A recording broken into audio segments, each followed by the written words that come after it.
it was gradual and sudden at the same time. So gradually, I did have some like issues with my digestive system, and like had some like pain in my stomach. And then the way that I kind of managed to solve that was with yoga, and that kind of took me to that calling of passing this on and do my first yoga teacher training in 2016.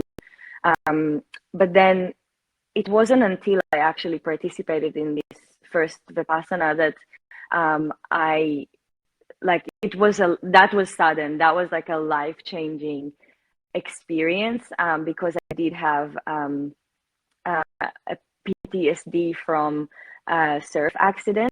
So I wasn't a great surfer, but I was just beginning to surf. But I did have an accident, and that kind of turned into a PTSD. Now, PTSD can be very subtle as well. So it is very hard sometimes to actually understand that you're experiencing it, because it kind of take over you very gradually over time, and it creeps in. So all of a sudden there's like more fear, and you're more paralyzed, and you all of a sudden have panic attacks, and all these things kind of happen, and you think that you're just normal, not normal.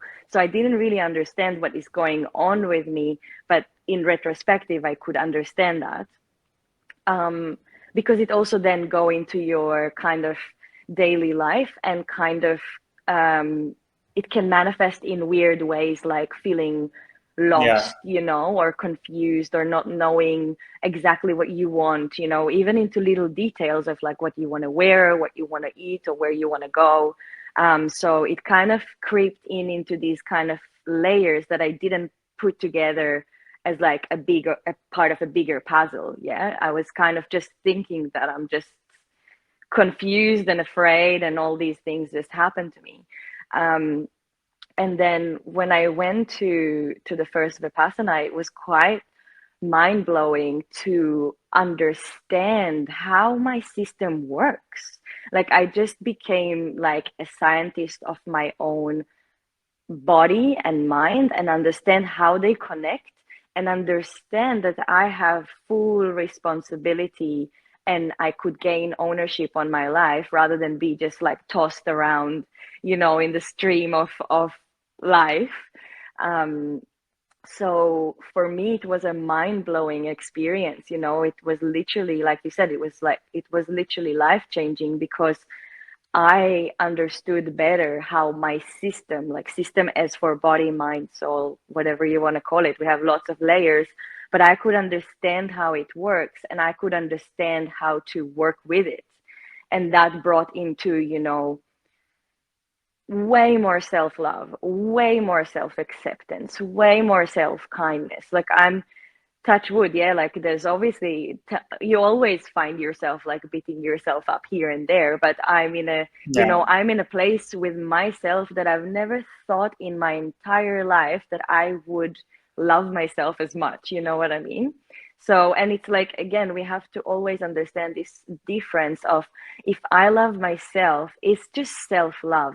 It's not being arrogant. I don't walk around and be like, I'm better than you. That's not what's happening. It's just me loving myself. And therefore, actually, I reflect that to other people rather than say, I'm better Yes. than you.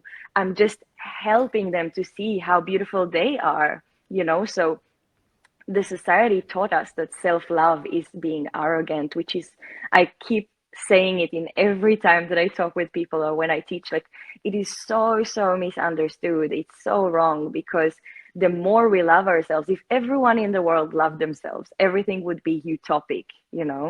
If everyone truly, I'm not talking again about being arrogant, if everyone truly loved themselves and were happy with themselves and just accepting themselves, there would be no issues. It would be just utopia, There would be no you issue. know?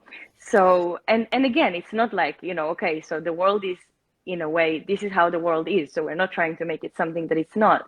But when I started loving myself, obviously that reflected into my relationships.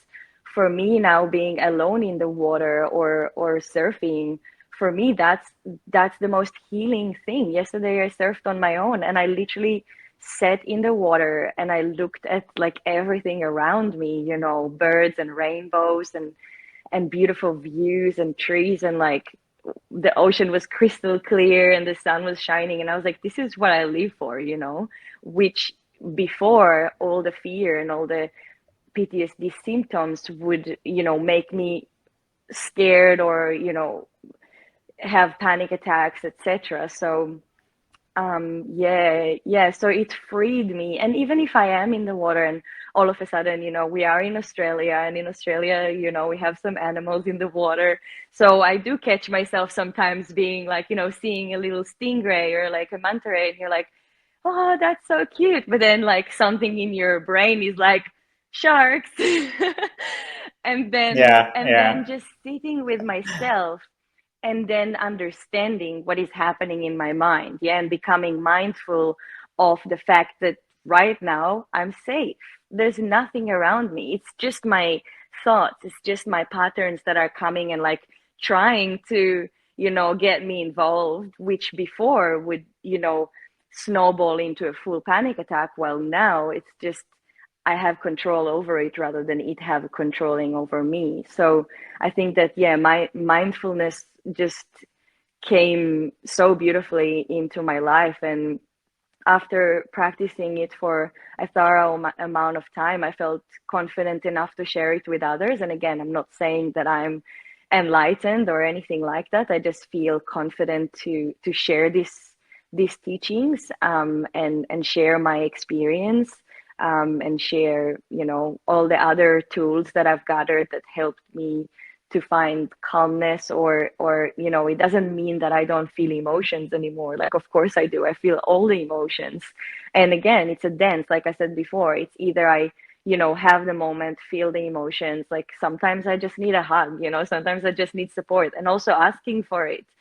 But then sometimes just being able to just sit with myself and just analyze things and just, you know, process things in way more, you know, like Anna said, like really relaxed, calm, quiet way.